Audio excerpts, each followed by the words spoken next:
pé àṣẹ. ọlọ́run gan ní jọ́gbọ́n béèyàn bá wá ń dọ́gbọ́n kan tí sì ń jẹ́ fún yẹn ọlọ́run ní jọ́gbọ́n ẹni kòkó rẹ̀ bá ayé ẹni tí kòkó rẹ̀ bá yè láyé ó lòun lọ́mọ lọ òun sì kọ́ ọlọ́run ló kọ̀ di mímọ̀ ṣe sí i. Ọlọ́run ti kọjú sáwọn kan tí ó sì sìn án lóore. Ẹ̀yìn rẹ̀ làwọn kan mọ̀ wò yóò wá dàbí ẹni pé Ọlọ́run ò rántí wọn. Gbogbo wọn ló sì rántí ọ̀tọ̀ sáfù fún wọn ni. Ẹni tí ó ṣe fún láàárọ̀, ẹni tí ó ṣe fún lọ́sàn-án, ẹni tí ó ṣe tiẹ̀ lálẹ́. Ẹni tó wá jí tó jẹ́ pé talẹ́ láṣẹ fún àtàárọ̀ ni ó ti kóró fi sàn láǹbà pa á. A sì ní rántí rẹ̀ títí dalẹ́. Ìjíǹde ẹlòmíì àárọ̀ kùtùkùtù láti rántí rẹ̀ síre. Tọlọ́sàn ò ní di taláàárọ̀, taláàárọ̀ ò ní di találẹ́. Ó to sáfù rẹ̀ ni. Nǹkan kan ò ní já mọ́ lẹ́yìn ẹkùn, nǹkan kan ò ní já mi lẹ́yìn ìrìn Atóbilọ́lá. Mo kí n dáadáa láàárọ̀ yìí, ṣàlàáfíà lájí. Àkó ọyẹ́, àkó òtútù yìí. Yóò tù á lá o. Èsì Ọlọ́run ló tàn sí gbogbo wa láà pé káwa náà tiẹ̀ jẹ mùkántàn rẹ̀. Gbogbo ohun táwọn ìbò aláwọ̀ funfun, àwọn ọmọ asòkúndèrè, àwọn ọmọ asọ̀sàdìyọ̀, gbogbo ohun tí wọ́n ṣe, wọ́n fi ń sin Ọlọ́run jẹ ni. Wọ́n fi sin Ọlọ́run jẹ ni. Wọ́n bá ṣe AC tiẹ̀ original náà AC ọ̀dọ̀ Ọlọ́run ló wà, òun lọ yẹ, òun ló rọra fẹ́ sí aláì. Béèyàn wọlé ìwẹ̀ bọ́ wọ̀bì kan AC ọ̀tẹ̀lẹ̀ ọdíbẹ̀. AC tàwọn ìbò wọn ṣẹ̀ṣẹ̀ ní ẹ máa palẹ̀kùn dé ni kó lè tutù dáadáa. Nínú gbàgede ìta gan kó tiẹ̀ wá ń ta ibẹ̀ lé AC Ọlọ́run ti ṣiṣẹ́ jù. Original gbogbo ń tẹ́ ẹ ṣe láyé ẹ̀yin ìbò yegede ọ́bì yín ọ̀dọ̀ Ọlọ́run lẹ ti kọ́pì rẹ̀. Kò wá lè dá tó tọ́ Ọlọ́run láyé.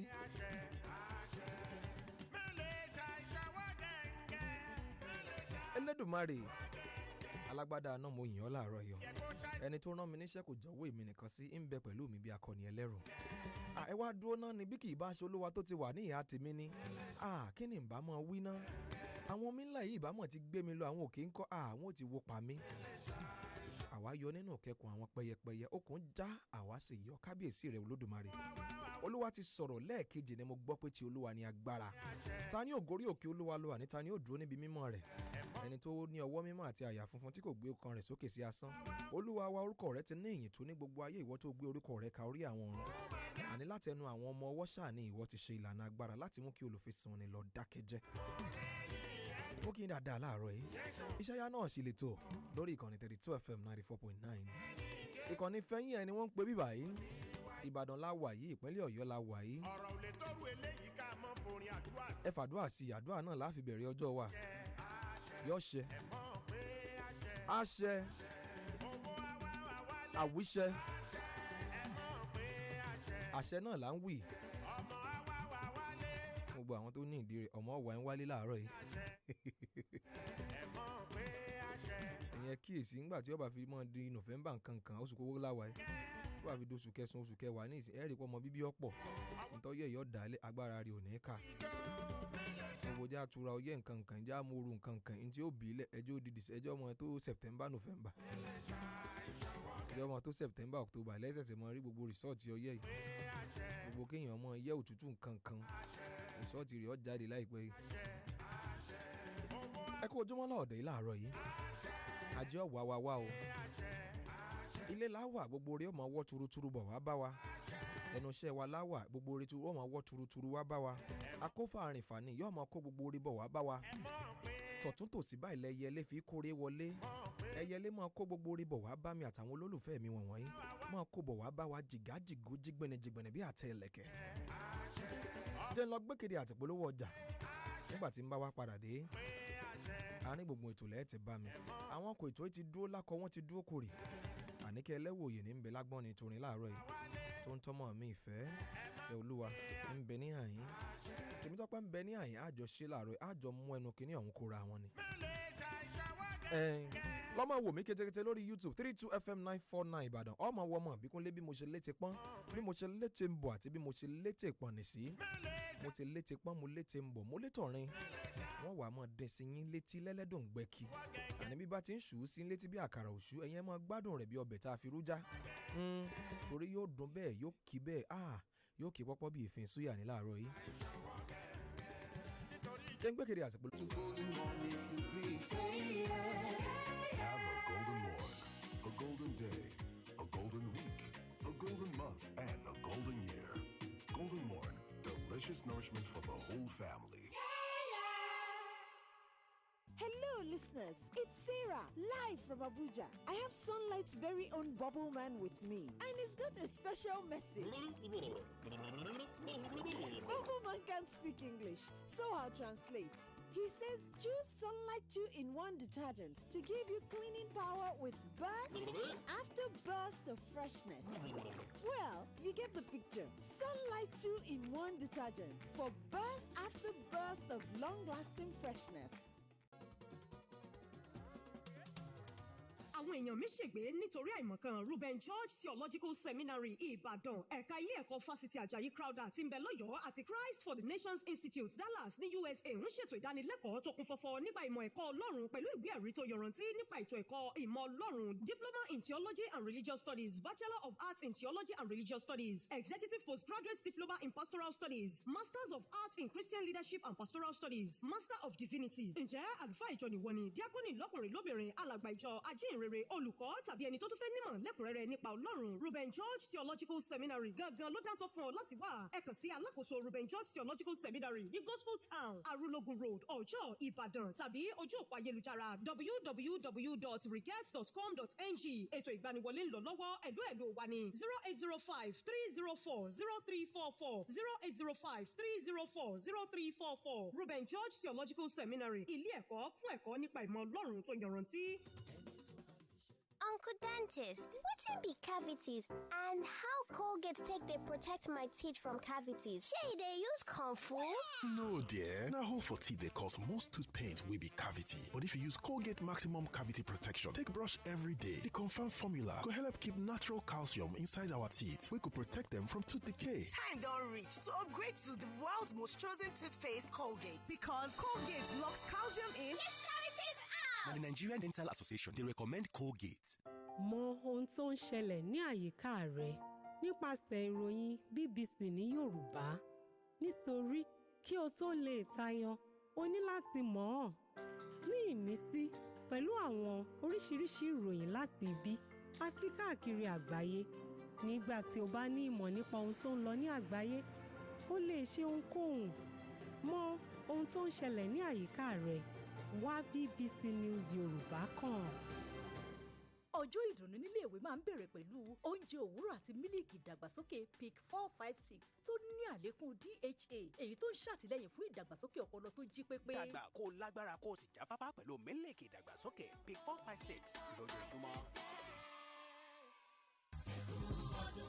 bọ́dún kérésì ṣe ń súnmọ́lé tọ́dún tuntun náà sì ń kàlẹ̀kùn gbọ̀ngbọ̀ngbọ̀n ó mà yẹ kó o ní nǹkan rere àrítọ́ka sí fi wọnú ọdún tuntun tí ń bọ̀. ìdí gan sì rèé tí Design Bricks Homes and Property fi ṣàgbékalẹ̀ àǹfààní bàǹtàbàǹtà láti donílé lórí pẹ̀lú ìfọ̀kànbalẹ̀. Operation JMS lèyí ìyẹn túmọ̀ sí pé jí másùn bọ́dún yìí ṣe ń lọ sópin break the yoke before you break the year. ẹ wá jàǹfààní tó rọ̀ṣọ̀mù bíi 40% discount lórí ilẹ̀ tẹ́ bára láwọn estate Design Bricks tó wà ní Ìbàdàn, Ṣàgámù, Ìjẹ̀bú, Abẹ́òkúta, Òṣogbo, Èkó àti Àbújá. kẹ́ẹ̀sì tún gba àwọn ẹ̀bùn gbáǹkọ́ gbòòsà bíi refrigerator, TV, generator, microwaves, blender, pressing iron àti bẹ́ẹ̀ bẹ́ẹ̀ lọ. ẹ má sì gbàgbé pé àǹfààní free foundation 5 bags of cement 50 blocks àti tipa ayọ̀rìn kan tó fi mọ́ free documentation sí wa lórí gbogbo lẹ̀tẹ̀ bára ní Design Bricks. ẹ sì kú ojúlọ́nà fún estate wa tuntun tá a kó jáde bí ọmọ tuntun Lákínyẹlé along Ọ̀yọ́ express road. láti jàǹfààní Design Bricks Operation JMS lásìkò ọdún yìí pé 090-393-75110. àjọsọ àtàdéhùn bẹ́ẹ̀ o. Olúwa yóò ṣohun gbogbo tó fẹ́ o, àṣẹ ń bẹ lẹ́nu wòlíì rẹ̀ Prọfẹ̀sà Òjó ọmọ lójú Jésù. Ìsọjí orí afẹ́fẹ́ ti dé. Gbogbo wa ká máa kíra wa kú oríire. Bí Olúwa ti ń bẹ tí ẹ̀mí rẹ̀ wá. Ọgbọ̀n ìṣẹ́jú ọ̀tọ̀ọ̀tọ̀ ni wòlíì Ọlọ́run Prọfẹ̀sà Òjó ọmọ lójú Jésù bàbá Sẹ́gẹ̀dógó. Lórí òkè ògo tó dojú kọ Coca-Cola àṣejì rẹ̀ ń bàdàn. Yóò fi máa wàásù gbàdúrà fún gbogbo onípojípo ènìyàn láti túnde jáde. Mú wa wọnú ògo titun. Lórí ìkànnì yìí 32 FM. Láàrin ọjọ́ Monday títí wọ Friday. Aago 6 òwúrọ̀ kùtù. Tó bá wá dọjọ́ Sátidé. Aago 10 alẹ́ ni o. Ọjọ́ Sunday láwùjọ máa wọnú ìsọjí lórí afẹ́fẹ́. 32 FM. Aago 5 òwúrọ̀ kùtù. Pẹ̀lú ìránṣẹ́ Ọlọ́run aláàyè. Prọfẹ̀sà Òjó ọmọ lójú Jésù bàbá Sẹ́gẹ̀dógó. Ó di dandan kó o ní testimony. Kó o bá ti ń gbọ́ gbà bẹ́ẹ̀. Jésù lolúwa. 32 FM 95.9 ọjọ́ gbogbo kìkì ẹ̀rín.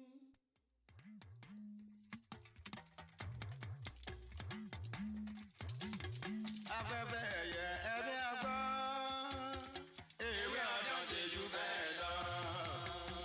afẹ́fẹ́ ẹ̀yẹ ẹ̀mí àgbọ̀ ewé ọdún ṣe jù bẹ́ẹ̀ lọ. àgbèrè ni làwọn gbé tó fi kó. dandan ó ṣe jù bẹ́ẹ̀ ẹran ló fi jẹ.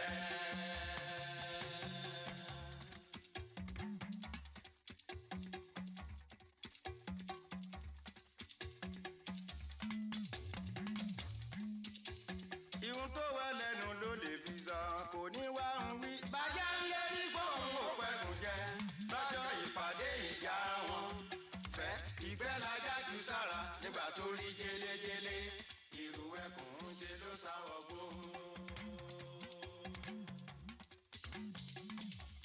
ẹni tí yóò tó ní iná ó ṣe ẹgbọ́. ẹni tí yóò tó ní iná ó ṣe o tó lọ ń dènà dé ní ìyá ni ó fi jẹ òwe. ẹ káàbọ̀ padà ìyá ni ó fi jẹ. lẹ́yìn tá a ti lọ gbọ́kèrè àtìpolówó ọjà. ìyá ni ó fi jẹ òwe. máa wò mí kétékété lórí YouTube 32FM 949 Ìbàdàn. máa wọ ọmọ ìbíkúnlé ń bẹ̀ bí mo ṣe lé fùrùgbàgbò tí mo lé bí odi gba ẹ̀yìn tí mò ń jẹ́ gbèjègbèjọ jẹ́tẹ̀gbẹ̀ndínlógún. ọ̀tántàwé jíǹtọ̀gbẹ̀rì ọ̀kún òkú tó ló fi dán ni. iwájú ẹkùn iná ni ẹ̀yìn okùn ẹ̀yìn ẹkùn báyìí oòrùn ni agbede méjì ẹkùn iná òun oòrùn àgbẹ̀ sínú ńlẹ̀ gbẹ̀ngbẹ̀ àkùn sínú ńlẹ̀kùn ọkàn.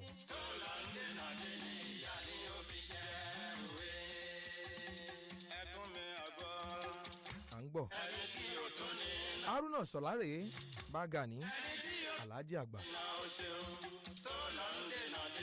ìyá ni ó fi jẹ́ orí. ó jèrè bàbá ń lù yìí ọkú bàbá ń lù yìí.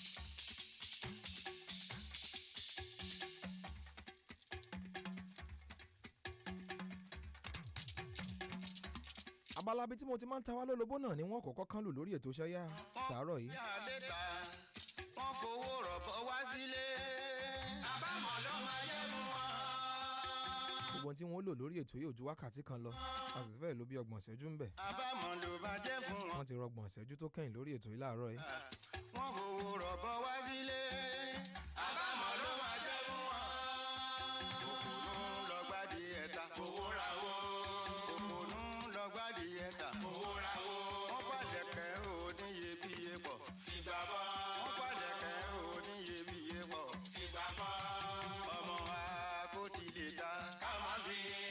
ọmọ wa kò ti lè ta ká má bí. lábalábí tí ń ti mọ́ ta wá lólobó làárọ̀ yìí níbo ni mo fẹ́ wọ̀ nítorí bí ẹni pé mo ṣèlérí ẹ̀ fún yín lórí ètò gúlù turin lánàá àwọn àpè tí mo gbà láàárọ̀ yìí ti lágbàá pọ̀ jù ti ẹ̀ wò pé olúwa rẹ̀ náà ti ẹ̀ fara lélẹ̀ díẹ̀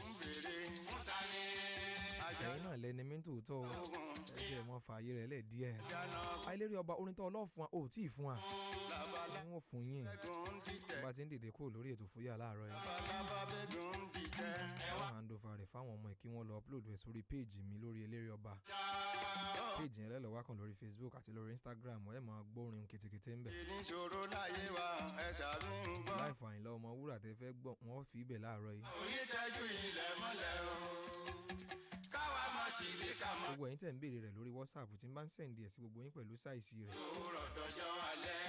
àwọn tí ń ṣe data fún mi wọ́n fẹ́ máa kọ́lẹ́tẹ̀ wọ́n fẹ́ máa gba gbogbo owó oṣù mi. ẹ ṣe ẹ̀yin ará bí. wọ́n fi ibẹ̀ gbogbo yín bẹ́ẹ̀ bá láǹfààní àti download rẹ̀ látòrí ibẹ̀ kò burú. níṣe ni ìṣòro láyé wa ẹlẹgbẹ́ mo ní. a ò ní ṣe ní ìṣòro láyé wa a ò ní tẹ́jú ilẹ̀ mọ́lẹ̀ o. káwa má sì bí ká má sì fọ́ o kó dára fún wa látòrọ̀ dọjọ́ alẹ́. àwíṣẹ́ àfọ̀gbóhùn 32FM 949 Ìbàdàn lọ́ọ́ fi máa wò mí kétékété lórí YouTube 32FM 949 Ìbàdàn lọ́tẹ̀ ẹ̀bẹ̀. abala tí mò ń lọ yìí náà ni mo fi fẹ́ ta wá lólobó mo ti wí lórí ètò rí gbogbo ẹ̀yin tẹ́ ẹ bá bí ọmọkùnrin níjọ́ ọmọ wí ẹnìkan ní eléré ọba wọn ò mọ̀ pé kẹta ọmọ ń bẹ o mọ̀ ń gbọ́ pé wọ́n ní kò sí kẹta ọmọ ní ìkẹta ọmọ wà. òkè dájú là ń rè yí má. ẹ bá bọ́ ọmọ obìnrin. ọmọ tí ò ní bá tí mo ti. ẹ bá bímọ bí ọ̀rọ̀ ọmọ bí ẹ bá bọ́kùnrin lọ́mọ gan òkú òlágàn ẹ bá bá láàánú lọ́mọ ẹ lọ́rọ́ ọmọ bí. mo dé bí mo ti ń dé ẹ̀yin jọ̀mọ́ mi. òkè dájú là ń rè yí máa mórí mi délé. kọ́mọ tí ò ní bàbá ó padà kọ́mọ tó ní bàbá mi àkàlọ́. gbogbo àwọn olórin àti gbọ́ ọ̀dájú yìí ṣàṣà ní gbogbo àwọn olórin tí ò múyàn lọ gbọ́ ọ̀dájú iná ilẹ̀ tún gbọ́ lẹ́nu Haruna Sọlá gbọ́ ọ̀dájú làwọn ń lọ ọmọ tí ò ní bàbá ọmọ tó bá ní bàbá ó padà o. là ń rè yí máa mórí mi délé. kọ́mọ tí ò ní bàbá ó padà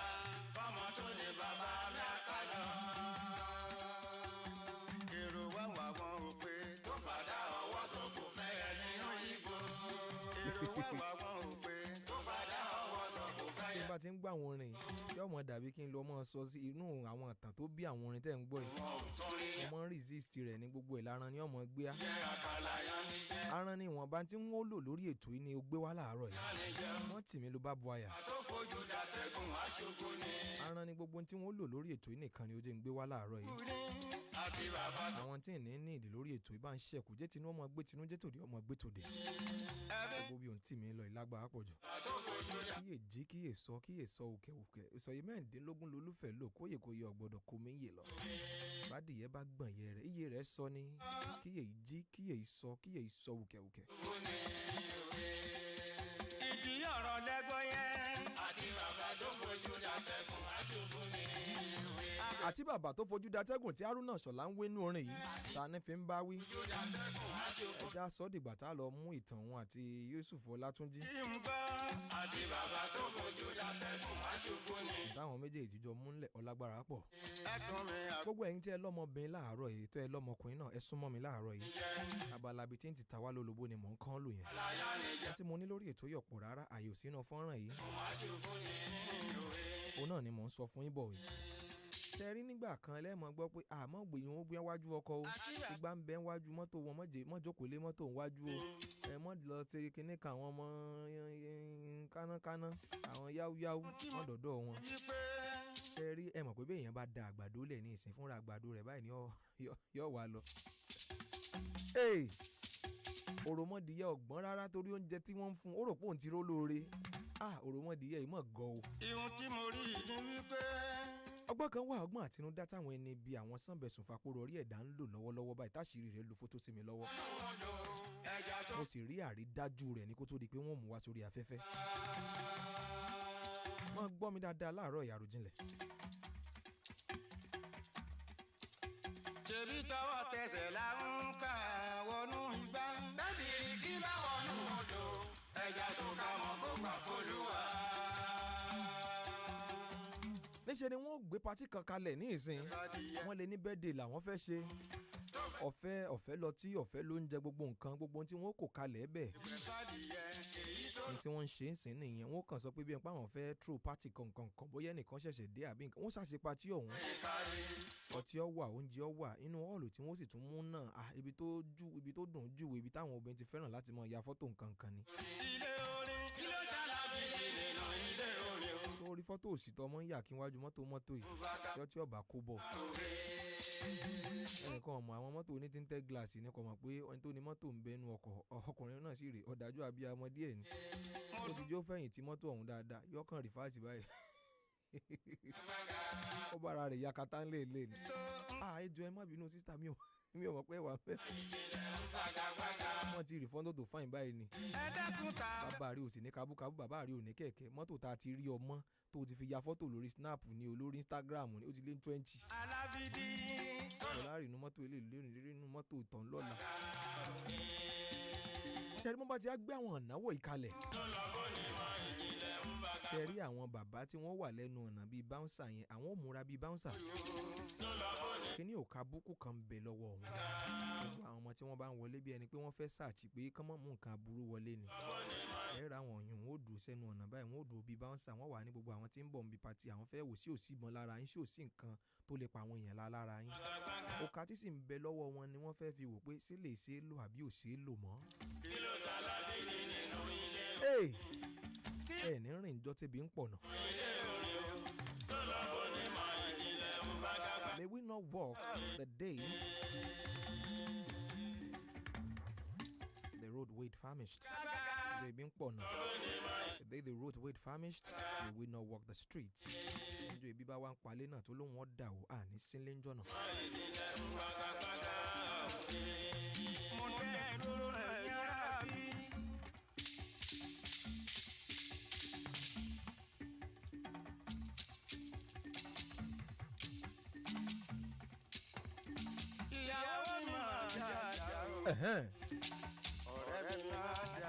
ó jèrè ìjà ti jẹ́.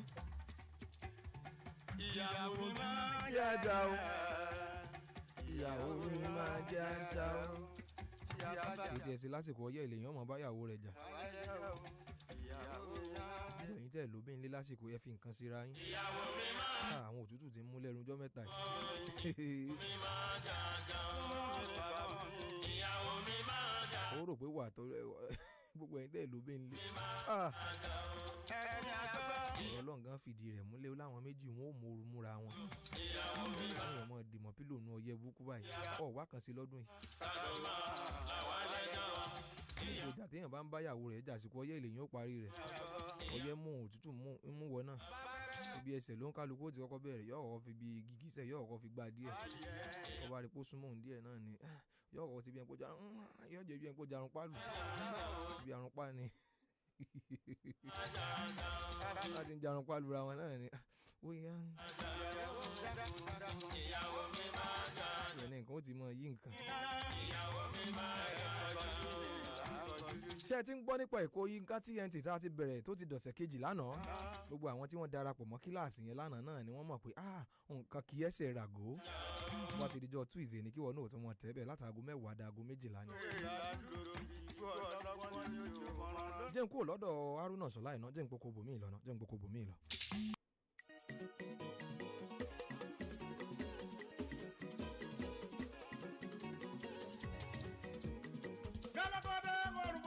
Òṣùpàdé alóyin lòun.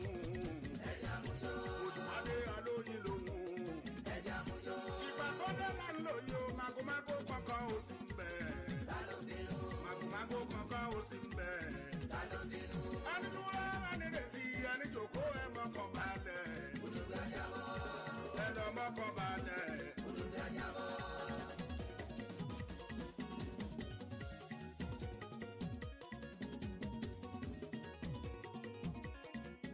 Òṣùpàdé o, òde tán, òwúrẹ́ o, ṣẹ́tìrì, ó ládùn, onímọ̀mọ́, lámbà, tuntun ní, abas, kẹlẹ́lẹ́. Òṣùpàdé o, òde tán, òwúrẹ́ o, ṣẹ́tìrì, ó ládùn, onímọ̀mọ́, lámbà, tuntun ní, abas, kẹlẹ́lẹ́.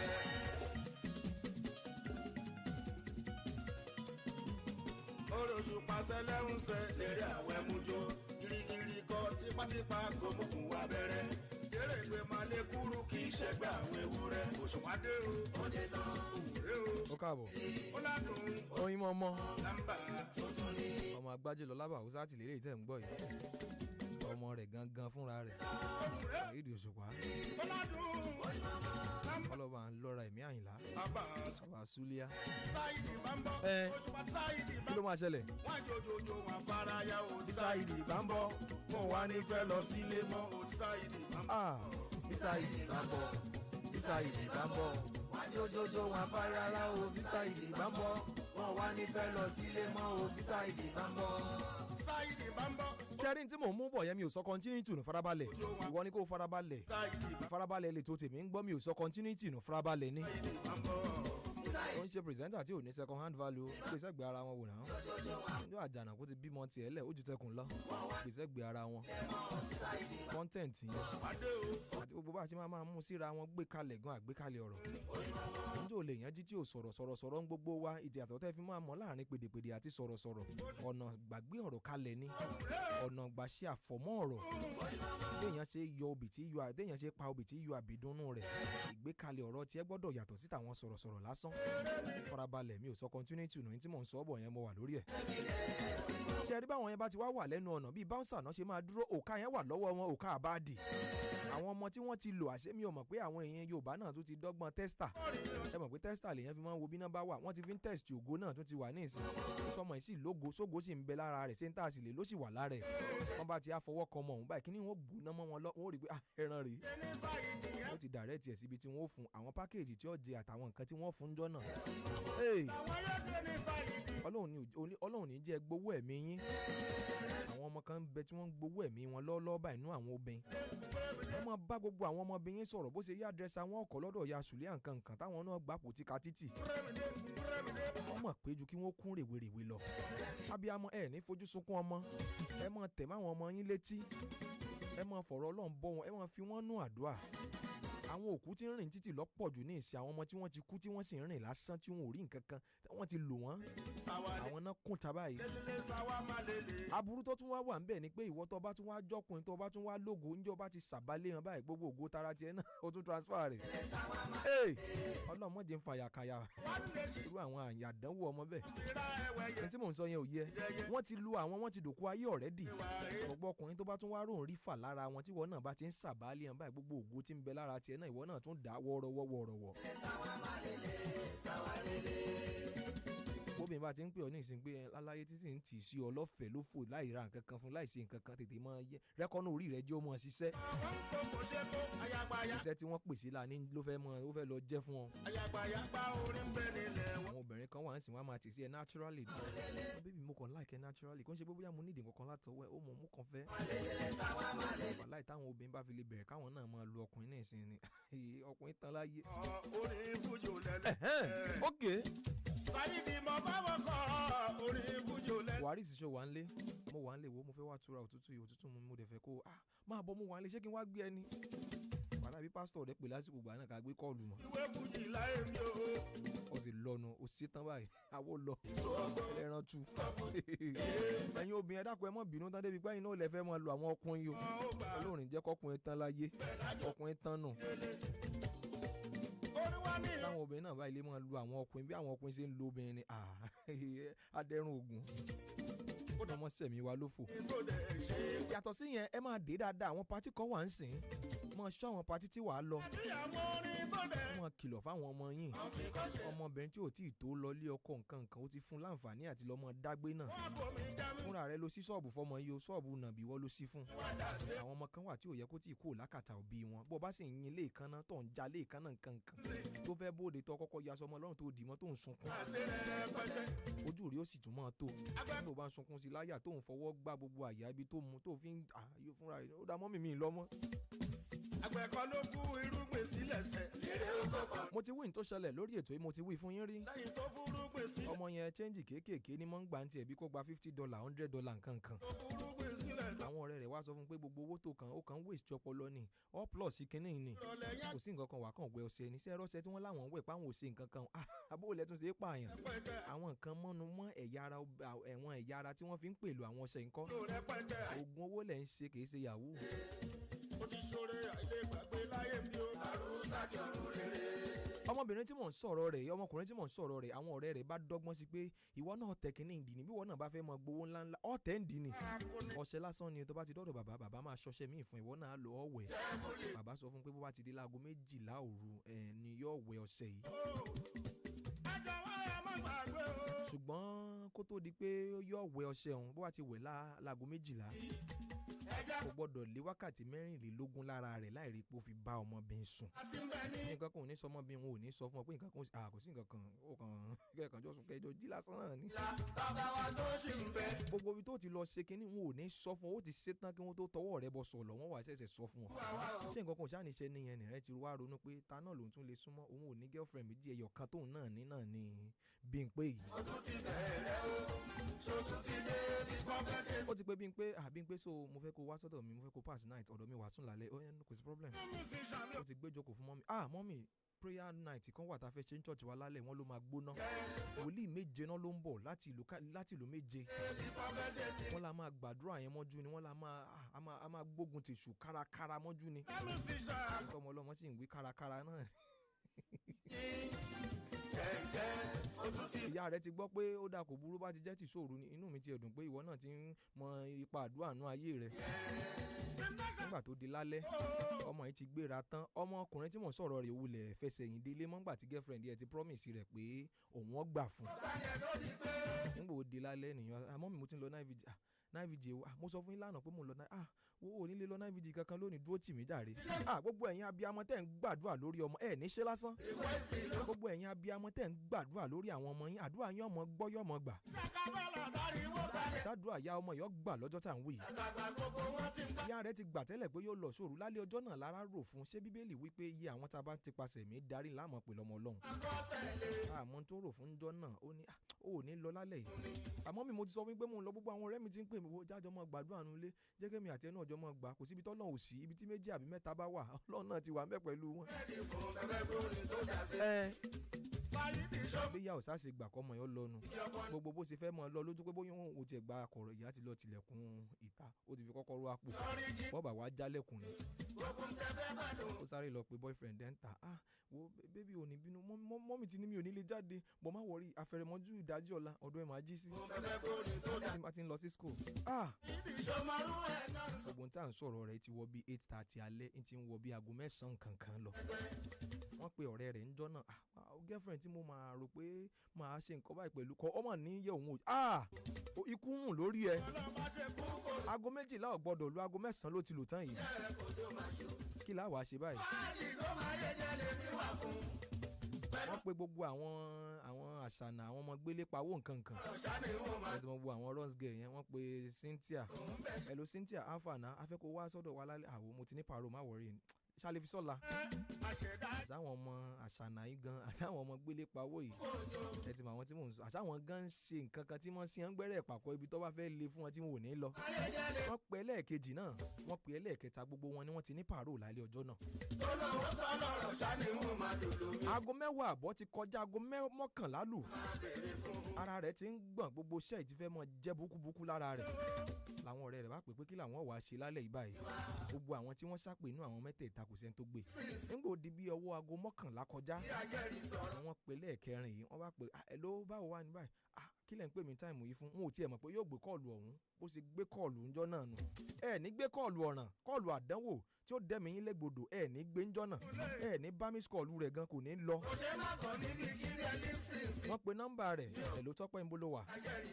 mo ti ń sùn tẹ́lẹ̀ mo kàn ń wo fíìmù kan lọ́wọ́ sí ni wo pàrọ̀ kan wà bọ́bọ́ wa kan ni ó gbọ́jà sára ni o afẹ́kọ̀ wá bá wa tù la ìmọ̀jọ́ gbaṣẹ́ wòlíì wọ́n bá ní ọwọ́ àtura fún ọwọ́ àtura fún lásán ẹ wo mi ò lè jáde mọ́ táìmù yìí wọ́n ti tilẹ̀kùn ọ̀dọ̀ wa bọ̀ jẹ́ kí n pọ́ lọ́kadà mi ná owó èrè ó sì sọ́njọ́ náà kó ní fóònù ọ̀hún ọ̀lọ́mọ nǹkan kan yọ pé tán báyìí garaga ọlọ́kadà rẹ̀ ní èsùn ńjọ́ náà ṣéńjọ́ téèyàn ò bá kú gágágá ńlára yáàyàn gbogbo ibi tó o fẹ́ rìn sí gbogbo ẹ̀ nẹ́tíwọ̀kì rẹ̀ ó sọ sẹ́lẹ̀ ni ọlọ́kadà rẹ̀ tí máa ń pè tó ẹ̀ẹ̀mejì ẹ̀mẹ́ta ńjọ́ náà ẹ̀ẹ̀kan tó pè báyìí ló ti gbé. wọ́n ní láti jọ́wọ́ ṣe fowó lọ́mọ gbà. ẹ wo mo ti rí ọlọ́kadà mi ti pè but nǹkan tó máa ṣẹlẹ̀ ni pé 25k ni màá gbà ọ́ 10k la máa ń fún ẹ tẹ́lẹ̀ ó dẹ̀ ṣe 20 torí ẹ mọ̀ pé ó ti bọ́ sí late comer máa bá INT'L mo dé tọ́nsìn. ó gbọ́kadà ó di gerere ó di ilé rẹ̀ ó débẹ̀ gbogbo tí wọ́n lò yìí láàrin 11:35 nǹkan aago 12 ń lọ ó débẹ̀ o kí ni tó ṣẹlẹ̀ lẹ́yìn ìgbà náà.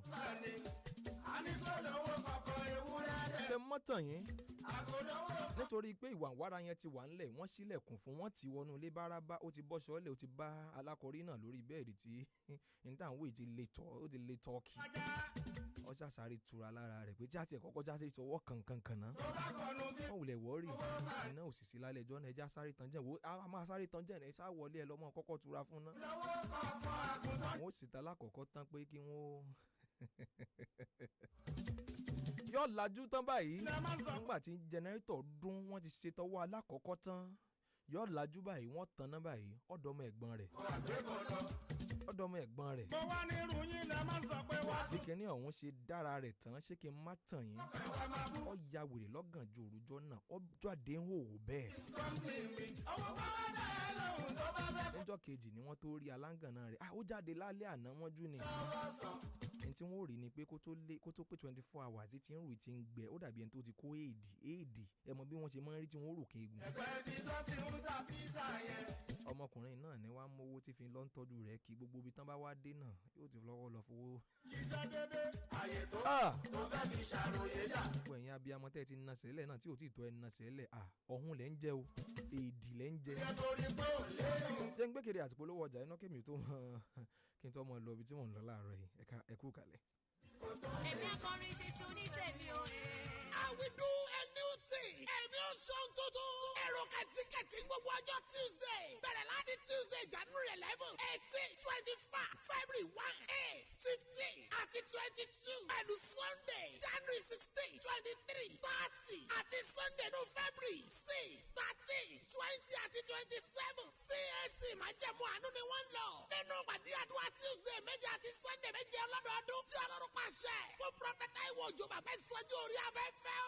Ọlọ́run ẹ̀mí àwọn wòlíì fẹ́ yọ̀ǹda ohun tuntun. Lábẹ́ ìfàmì òròyìn ọ̀pọ̀rọ̀ sí Ọlọ́run alààyè. Àtàwọn olórin ẹ̀mí tí wọ́n máa pẹ̀lú wòlíì Táíwò Òjó. Bàbá ìsọjí orí afẹ́fẹ́ ti ṣe ìránṣẹ́. Aago 2 òwúrọ̀. Láwọn máa pàdé gbogbo Tuesday àti Sunday. Nínú ìjọ CAC Májẹ̀mú Àánú. Bẹ́ẹ̀ bá ti débi Bishop Philip Academy ń wòrò. Àti ìbẹ̀ ní kẹ́ẹ̀tì gbé ọ̀kadà. Adélúbi Emirates bus stop. CAC Májẹ̀mú Àánú 08050275779. Ìyanu ọ̀tún máa farahàn láyé gbogbo èèyàn lórúkọ Jésù.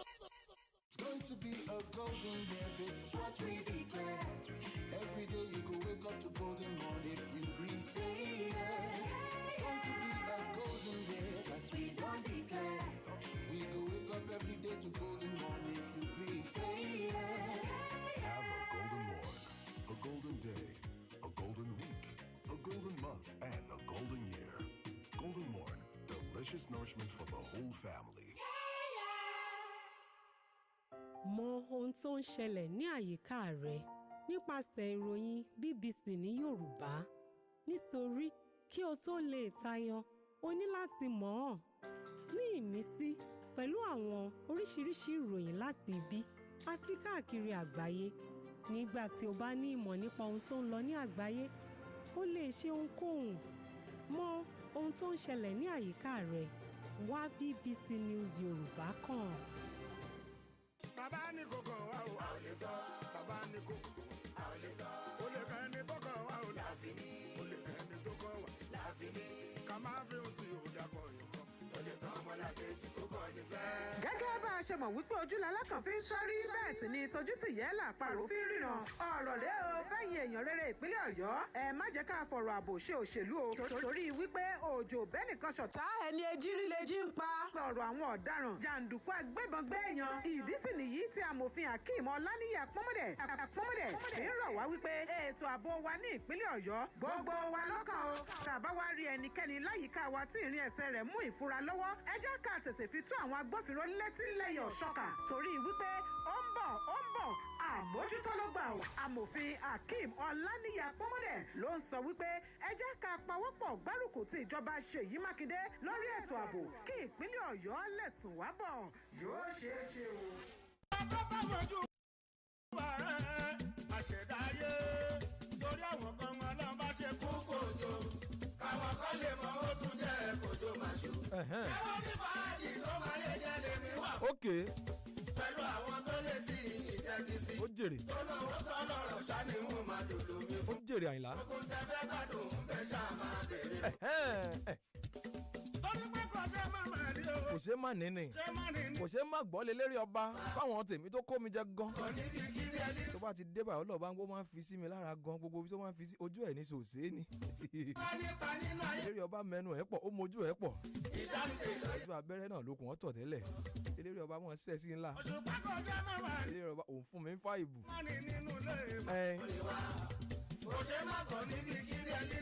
Gbogbo àwọn ọmọ mi ẹ̀rì mòjé ọmọ aréwé yọ̀ ṣẹ̀ṣẹ̀ aṣọ pépà dówó aṣọ pépà dọ̀rọ̀. Tọ́ba sọ pé bàbá ló fẹ́ lò.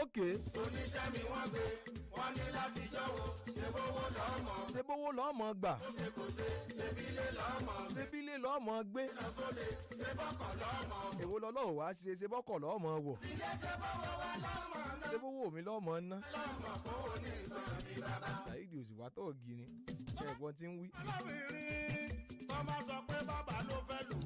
Oníṣẹ́ mi wọ́n gbé wọ́n ní láti jọ̀wọ́ ṣe bówó lọ́mọ gbà. Ṣé bówó ni. Ó ṣe kò ṣe ṣebílé lọ́mọ gbé.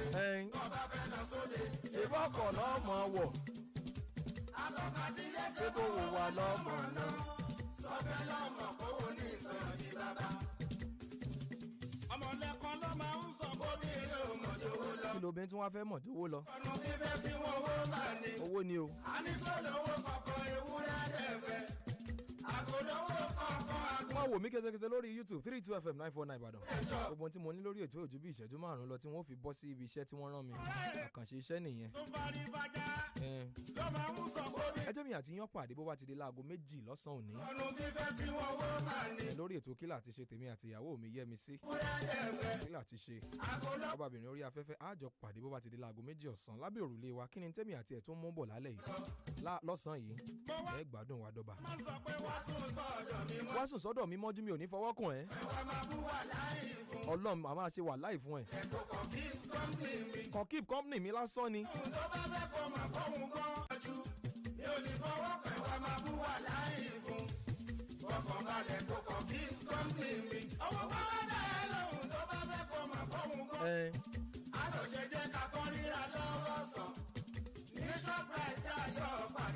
Ọmọ ọlọ́mọ tó gbọ́n. Níbi tó ń taṣọ tó ń ta àbà tó bèrè. Ẹ̀pẹ́ ibi tó ti ń ta pizza yẹn. Ok. Yóò lè ra náà tí màá ṣe window shopping. Window shopping lèmi gan fẹ́ ṣe. Ṣé o ní kí n wá sùn tí ẹ mọ́jú ni ò ní fọwọ́ kàn mí kákàn jọ sùn kájọ jí? Kó tó di pa máa lọ léyìn ibì kan náà wà tó ti ń ta pizza taṣọ obìnrin ta bàtà obìnrin. Kò ń ṣe pé bóyá mo fẹ́ ra nǹkan kan ń bẹ̀ èmi náà kàn fẹ́ wá àwọn nǹkan tó ń ta ń bẹ̀ mọ̀ já pàdé ń bẹ̀. Jàǹbá tà fún jàǹbá rà. Mo fẹ́ fi ṣàròyé dà. Ṣé wọ́n tó jẹ́ kójoojúmọ́ ló máa ń ṣe? Ojoojúmọ́ náà ń ṣe nǹkan. Nǹkan lé torí pé ò léyìn. Àwa aláàmọ̀ ṣe nǹkan ò ní ṣe wájà àrídìí mọ́ múra lé díẹ̀díẹ̀. Láti ẹ̀ lọ, òyìnbó léèyàn láyé bí kò tó lè jẹun. Àwíṣẹ àfọ̀gbóhùn.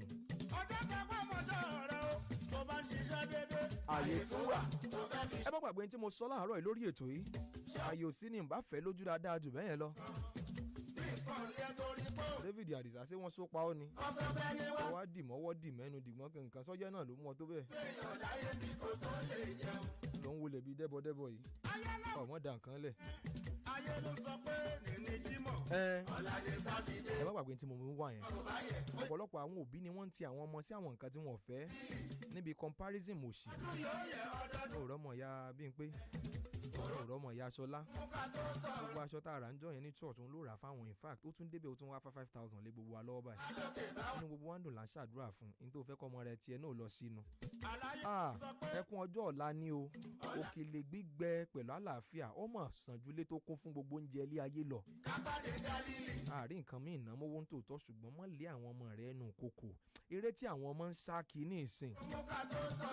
Láàrin ọdún 4 ọdún 5 ọdún 6 sásìkò ìwérí ọ̀pọ̀ títì débi pé torí táwọn ọmọ ń bù sárí bù sára àti tí wọ́n ń wá gbogbo táwọn alàgbà ó kù fèrèsí tí wọ́n sá padà sẹ́yìn gbogbo ẹ̀ làwọn ọmọ ń gbèrú pé níjọba ṣẹlẹ̀ ni ó ṣẹlẹ̀ àwọn ṣàgbọ́dọ̀ lówó yìí ni.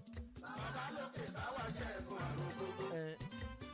Tẹ bá kan gbogbo àwọn oníṣẹ́ ọwọ́ ní ìsìn bẹ́ẹ̀ bá sọ fún wọn pé àìsẹ́ ìṣúlò pọ̀ kò sọ́mọṣẹ́ kankan mọ́ ọmọ àwọn ọmọ ò fẹ́ kọ́ṣẹ́ mọ́. Àní má jẹ́ wà ní ojú kan. Bàbá má jẹ́ wà ní ojú kan. Àmín. Má jẹ́ wà ní ojú kan. Kọ́lá mi pọ̀ bí ológun. Kọ́lá mi pọ̀ bí ológun. Tí mo mú wá láàárọ̀ yìí gan-an ọ̀dẹ̀ ń lè jíṣẹ́ rẹ̀ dáadáa. Ọmọ mi Àdùnní Olúwatósìn mo rí ọ́nbẹ̀ dáadáa ó jèrè. Àdùnní Olúwatósìn ṣàlàáfíà lọ wà láàárọ̀ ṣó rọ́yẹ́ o ilé ò tiẹ̀ lè rọ́yẹ́ kò lè ró tutù ó sùn tí mọ́jú ni ọmọ ọlọ́mọ yóò ti ká mọ́ nǹkan rẹ̀ búkú òun sì rè yọ̀ mọ́ pajúdé pọ̀ ibi ẹni tí ò lè jẹ́ kọ́kọ́ tán ni má fi sí lọ́nà ìsìn yọ̀ pajúdé mọ́ pọ̀ yín ni.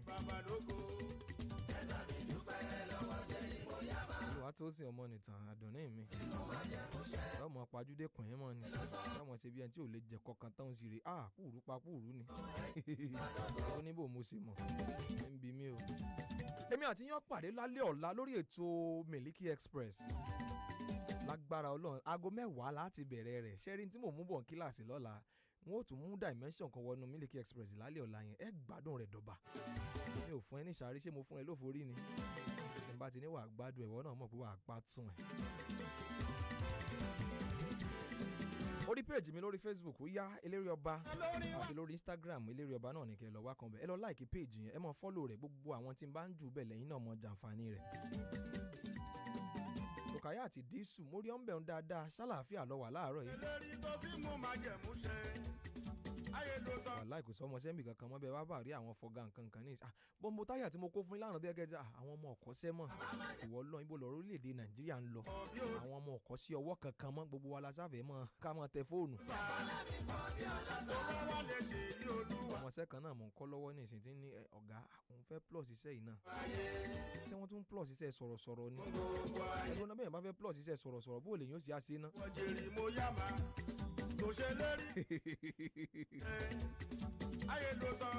ọgbọ́n fẹ́ plus iṣẹ́ sọ̀rọ̀sọ̀rọ̀ àwọn tó nílé ayé ò ní ju orí plus yóò mọ minus ni ọmọ tó ń ṣe.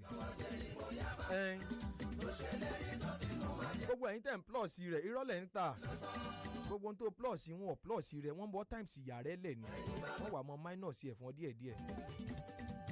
ẹ jẹ́ mọ́ fílẹ̀ yìí ṣe lọ láàárọ̀ yìí èmi àti yín pàdé lórí ètò Miliki Express bó bá ti ń di lálẹ́ ọ̀la láago 10 dáago 12 ni ìyẹn a máa ń mú oríṣiríṣi entertainment mo mọ́rọ̀ ọ̀fẹ́ mo mọ́ amúlùúdùn gbogbo ẹ̀ la máa ń fi inú ẹ̀ papọ̀ ó máa jẹ́ kẹ́ relax ó máa jẹ́ kẹ́ sùn dáadáa mi ò ní fún yín lófo ó wá ti di láago 10 lálẹ́ ọ̀la ẹ̀sẹ̀ tààlà mú orí fóònù yín ó gbọ́dọ̀ miss kíláàsì yẹn àwọn èèyàn máa ń gbádùn rẹ̀ gan tọ́lá yẹn tún wá lélẹ̀ yìí yóò lè gbá kan yóò ju ọ̀rìn lọ bọ́lọ́mọ́ ló kù ní sọ̀rọ̀. bóyá lọ́dún táwa yóò lúwa.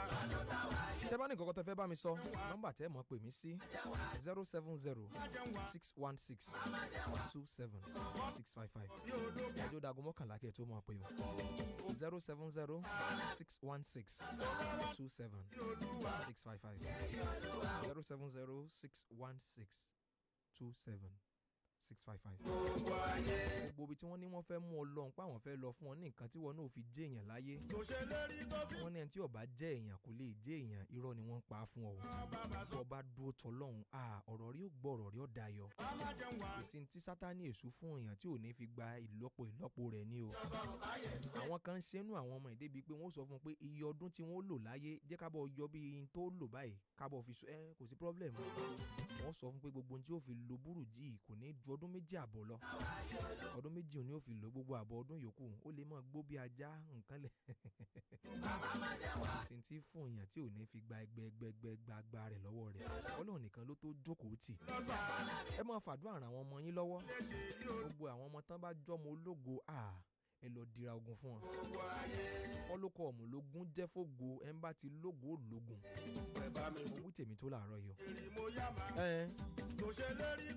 ẹ jẹ́ máa lọ lé èmi náà ní tiẹ̀ jíṣẹ́ òun bó bá dago 11 ni gbogbo ẹ̀yin tẹ̀ tí ń pẹ́ ẹjọ́ dago 11 ẹjọ́ di ago 11 kó tó di pẹ́ tó mọ̀ pé bó bá ti di láago 11 ni ẹ tó mọ̀ pé bí n bá ti dìde fúyà lórí ètò.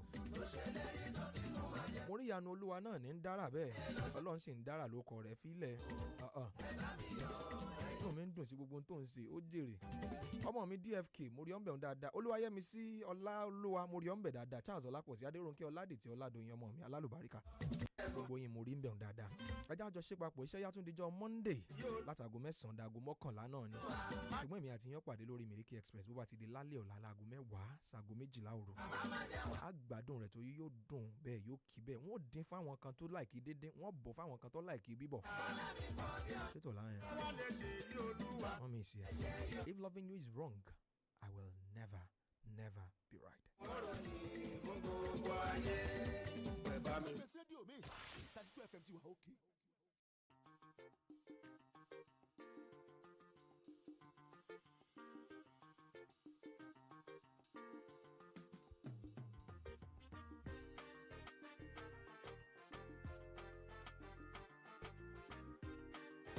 Today is a good day. A good day to take a walk. A good day to reach for your goals. A good day to finish reading that book. A good day to connect with your friends while doing the things you love. A good day to shoot your shot. A good day to enjoy life to the fullest with Malta Guinness. Malta Guinness. Enjoy a world of good.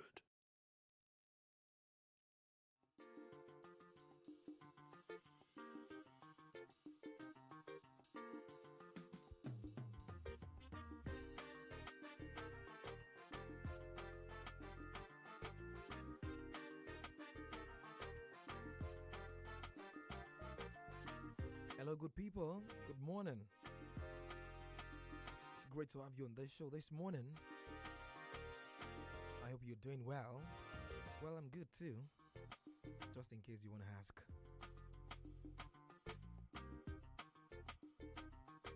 I'm here this morning, just like every other day. I'll be talking to you about an initiative that Guinness Nigeria is championing.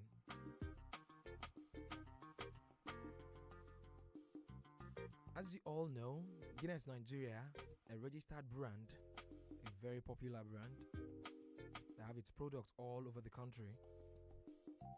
Guinness Nigeria has a name in everybody's mind when it comes to their products. But this morning we're not going to be talking about the product of Guinness Nigeria, but rather we're going to be talking about a very special cause that Guinness Nigeria is presently championing.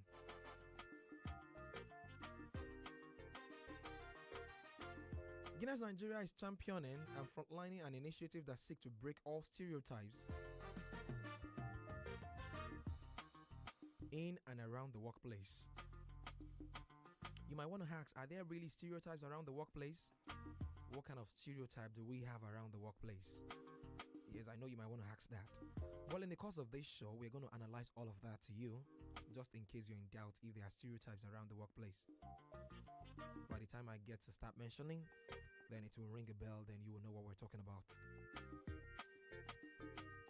This initiative will be focused on providing empowerment to women and girl child via education and other initiatives targeted at vulnerable girls that have a very strong emotive factor. So what are we talking about this morning? This morning we're not going to be dwelling on the products of Guinness Nigeria like I mentioned at the very onset. You know their products already, they are all over the place. I don't have to start giving you the brands or the products of Guinness Nigeria, you already know them. But today I'm going to be talking about something really different. I'm going to be talking about a very unique cause. A very unique cause, a very noble cause that Guinness Nigeria is presently championing. And it is about diversity and inclusion.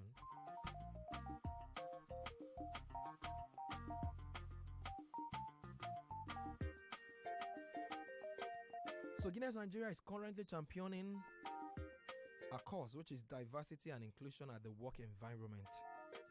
Who are those that are not included in the work environment? Who are those that we have stereotypes against? Who are those that we need to include? Who are those that we are segregating?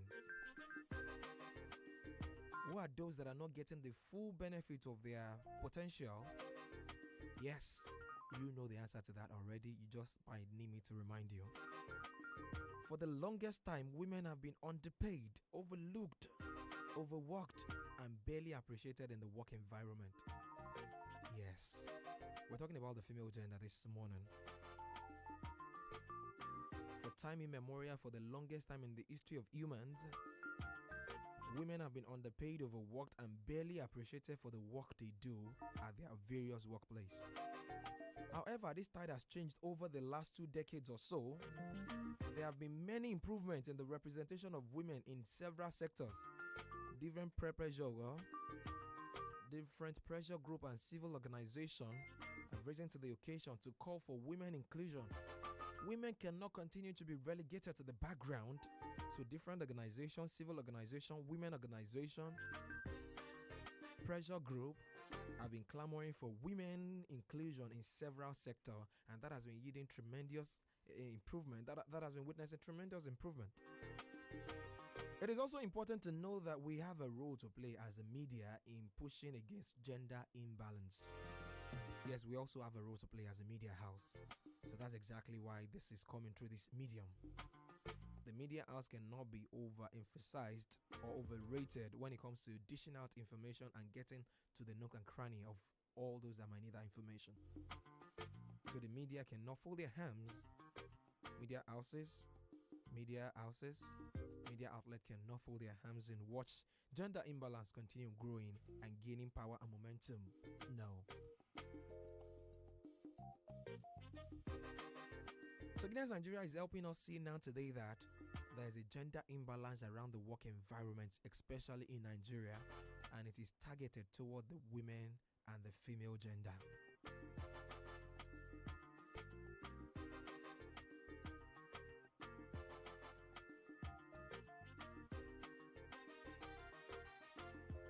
most companies in Nigeria will need to take a cue from Guinness Nigeria. Guinness Nigeria is a perfect model for a lot of companies in Nigeria to follow, to imitate, and also emulate.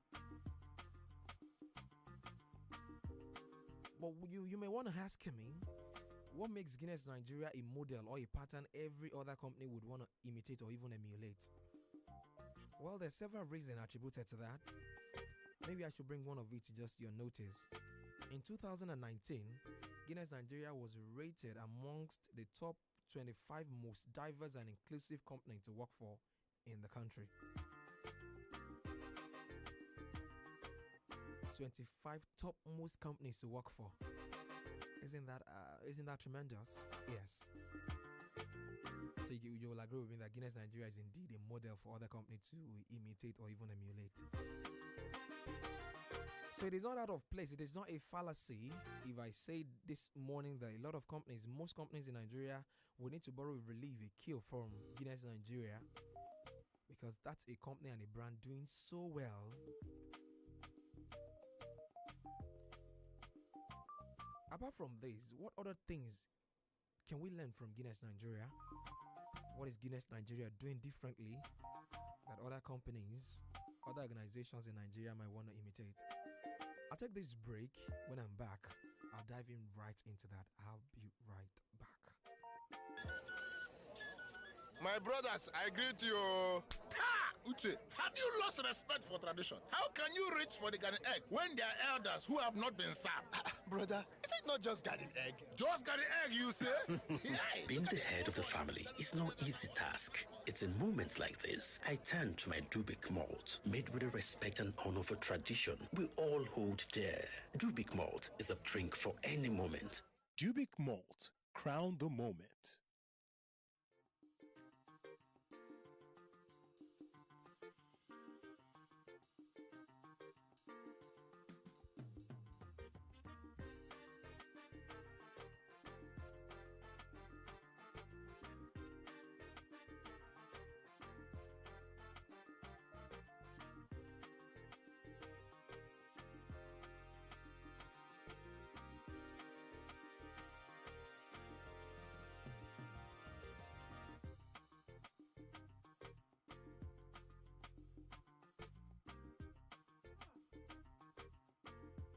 Welcome back.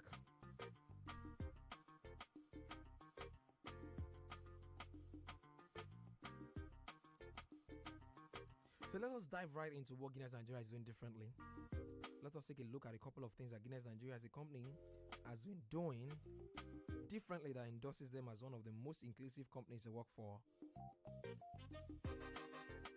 So what is Guinness Nigeria doing differently? What is it that they are doing that you are not doing? You also want to climb the ladder of recognition, of endorsement, to be among the topmost companies in Nigeria. Now let us see some of the things that Guinness Nigeria is doing differently that have earned them that recognition, that endorsement. The very first thing I'll be mentioning this morning is the equity. Equity is a game. In Guinness Nigeria, currently, women make up 45% of their board. So in Guinness Nigeria, 45% of the board are made up of women, including a female board chair. And also, 45% of the leadership team. So you will see, Guinness Nigeria, 45% of their leadership team, women. You know, you will agree with me that women are good managers.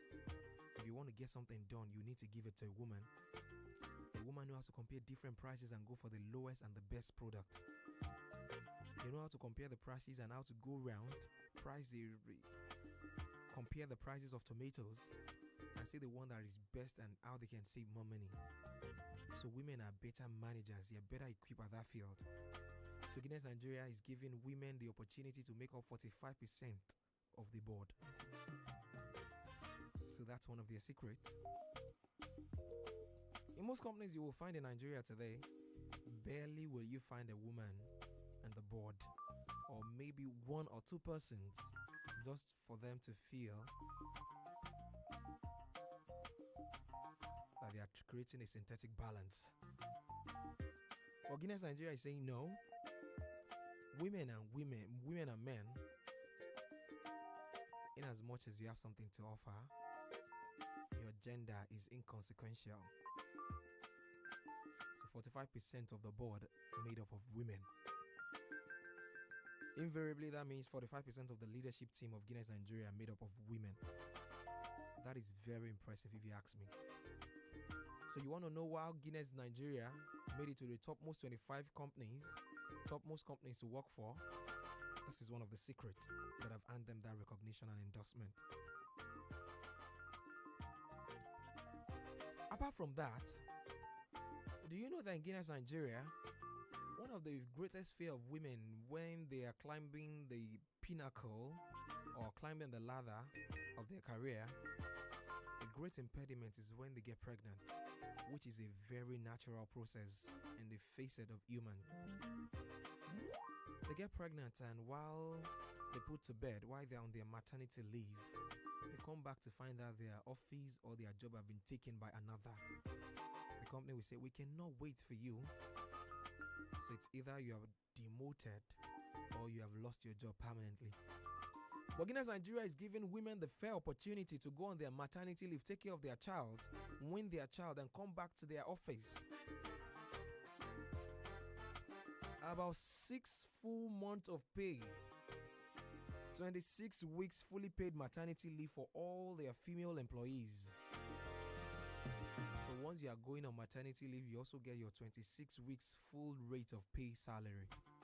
That's not to say you're going to get 20% of your salary or 50%. While you're working, you get exactly how much you get while you're at work. So while you're at work and while you're nursing and winning your children, your newborn, you get exactly the same amount for 26 weeks. So imagine bringing back to work a woman who just put to bed in barely 1 month. She's not all fully recovered. The stress of winning a child, putting all of that together with their work routine, that can be really, really, really very stressful. So Guinness Nigeria is saying we understand that nature is taking its course. So while you're winning your newborn, while you're taking care of your new child, we're going to continue paying your salary for 26 weeks. So by the end of the 26th week, you must have fully recovered. Then you can bring yourself back to work. That's so amazing. That's so amazing. But I know the male contemporaries are going to be jealous of that. So Guinness Nigeria is saying that we're going to be creating also a balance. Although we know that the men are not the one carrying the child or breastfeeding, but we're also going to be giving you 4 weeks paternity leave. The 4 weeks is for you to stay with your wife, help her adjust to a new routine, and at the end of the 4 weeks, you can come back to work. So for the 4 weeks, you also get your full pay of salary at full rate. So for the 4 weeks that you're going to be out of work, you're going to get exactly your salary at full rate. So this is really wonderful. So now if you're asking, how did Guinness Nigeria made it to the topmost 25 companies to work for? Yes, these are some of the reasons. So you might want to borrow the relief from this. You might want to borrow a cue from this. Yes, you might just want to be like Guinness Nigeria. That means you need to up your game. You need to change the dynamics. You need to be dynamic. Yes, you need to change one of two things around your workers. What other thing is Guinness Nigeria doing differently? Let me go on this short break too. Once I come back, I'll dive in right into that. No, Day Chike and Day Uche. Here is Garden Ego. My brothers, I greet you. Ha! Uche, have you lost respect for tradition? How can you reach for the garden egg when there are elders who have not been served? Brother, is it not just garden egg? Just garden egg, you say? Yeah. Being the head of the family is no easy task. I must respect everybody's opinion. And while keeping the peace, sometimes things get too much. It's in moments like this, I turn to my Dubik malt. Made with the respect and honor for tradition we all hold dear. Dubik malt is a drink for any moment. My brothers, let us relax and dwell instead on the Dubik malt in front of us. We will come back to this. But first, let us drink. Brother, Oya, after you. Finally, you have spoken like a man with respect. Dubic Malt. Crown the moment.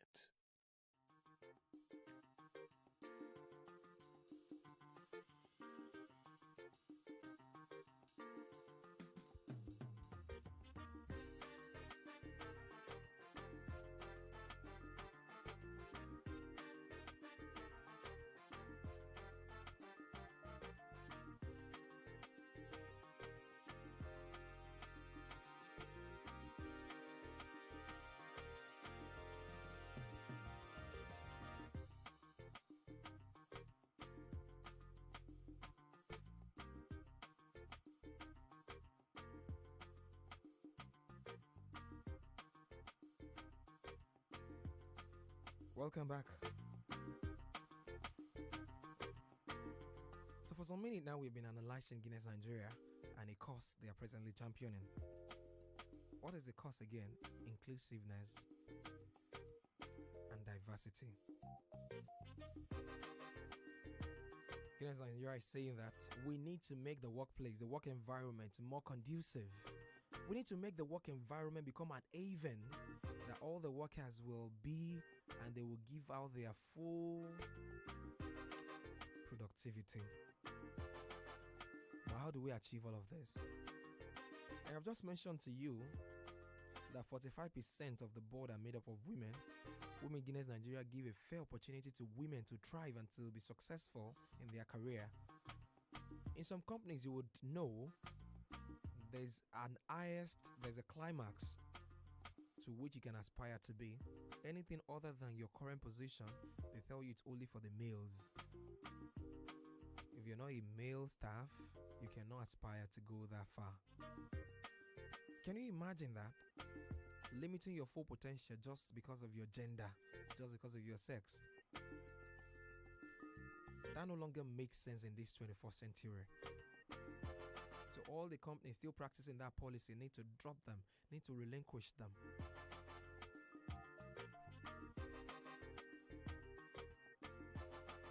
I've also mentioned to you that even when a female employee gets pregnant and puts to bed, there's a 26-week full paid maternity leave and 4 weeks paternity leave for male employees on full rate of pay.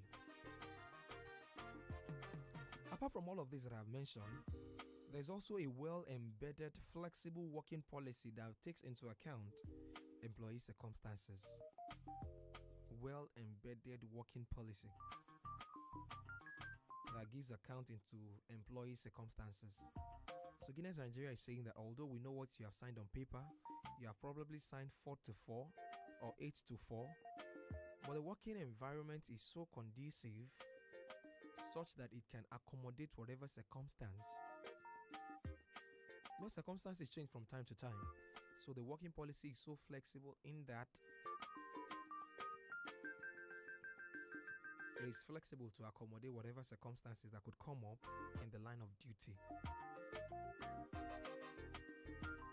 Some employees, some oga, some boss in the office will say, even if you have to die, you have to die on the job. You sign a contract and you must follow it to the letter. Guinness Nigeria is saying that we need to be flexible. Laws were made for men, not men for laws. So we need to be flexible sometimes.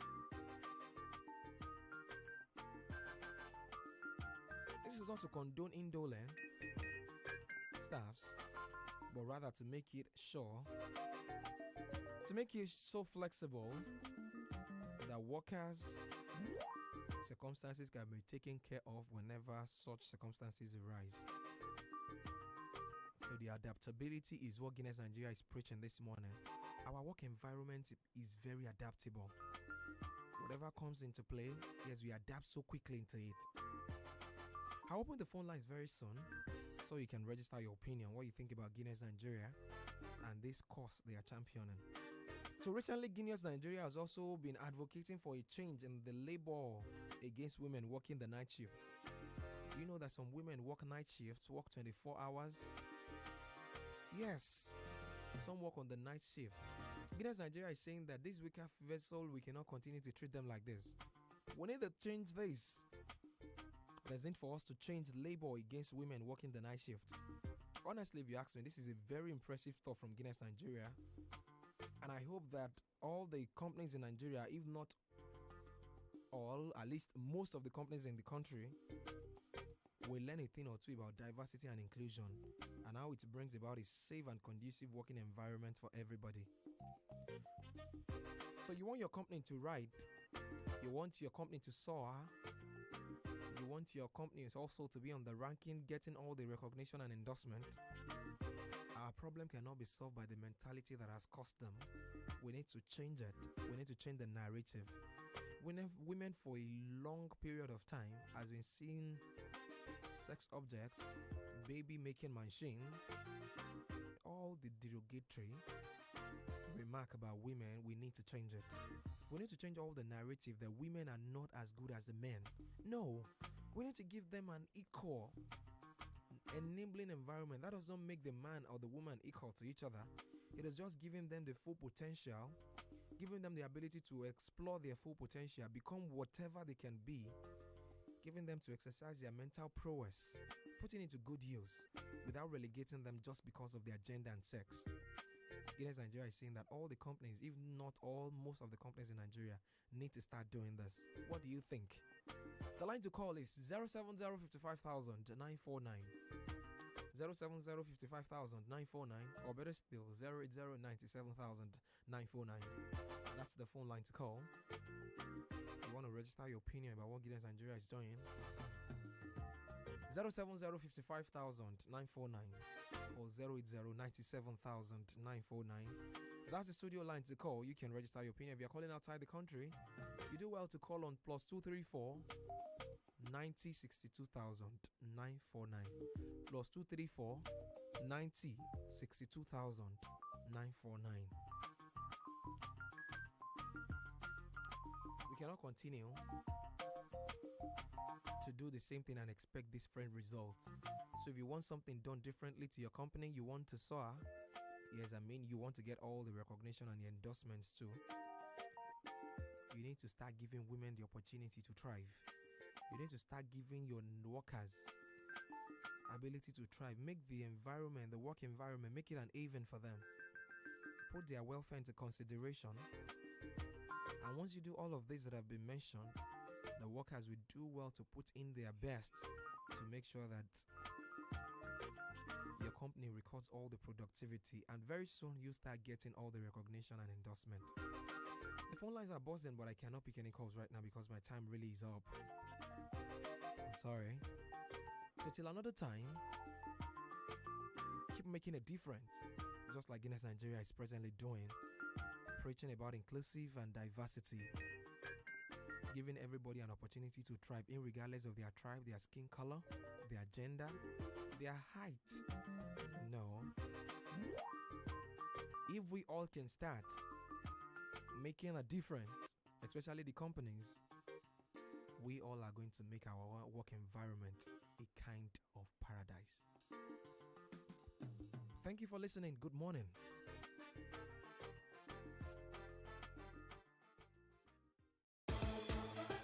Today is a good day. A good day to take a walk. A good day to reach for your goals. A good day to finish reading that book. A good day to connect with your friends while doing the things you love. A good day to shoot your shot. A good day to enjoy life to the fullest with Malta Guinness. Malta Guinness. Enjoy a world of good.